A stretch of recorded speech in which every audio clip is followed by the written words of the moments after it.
අයිබෝන් අද අපිට හොඳ දවසක් සුබ දවසක් මේ ගොරගොඩත්ත පාරට මේ මෙතෙක් කල් බොහොම දුෂ්කරතාවයක් තිබුණා අපිට මේ පාර මේ වාහනයකටවත් පයින්වත් යන බැරි තත්ත්වයක් මගින් මග කැඩිලා. ඉතින් මේ පාරත් පටු නිසා මේ කැඩිච්ච තැන් තිබුණාම අපිට හරි අපහසුයි. අනතුරුදායක තත්ත්වයක් තිබුණේ මෙතන ඔබට පේන්න පුළුවන් මෙතන මේ වලවල් එහෙම. ඉතින් ඒ සඳහා ඒ ලොකු දෙයක් වුණා අද මේ ජගත් විතාන අපගේ ආදරණීය මන්ත්‍රීතුමා තමන්ගේ පෞද්ගලික ධන පරිත්‍යාගයෙන් අපේ පාරට හදා ගන්න අපට උදව් කළා තියෙනවා.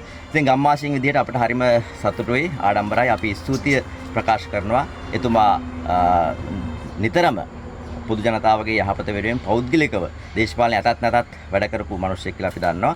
ඉතින් ඔහුට අපේ ගොරගොඩවත්ත ගම්මානයේ මේ සිළු දෙනාගේ ස්තුතිය ඔහුට පිරිනමනවා. ඒ වගේම අද මේ පාර හදා ගන්න ඔහුගේ ධන පරිත්‍යාගය වගේම අපේ ගම්වාසීන්ගේ උදව් උපකාර ශ්‍රමය අපට ලැබුණා. ඉතින් ඒකත් මේ මොහොතේදී අපි සිහිපත් කරනවා බොහොම ස්තුතියි.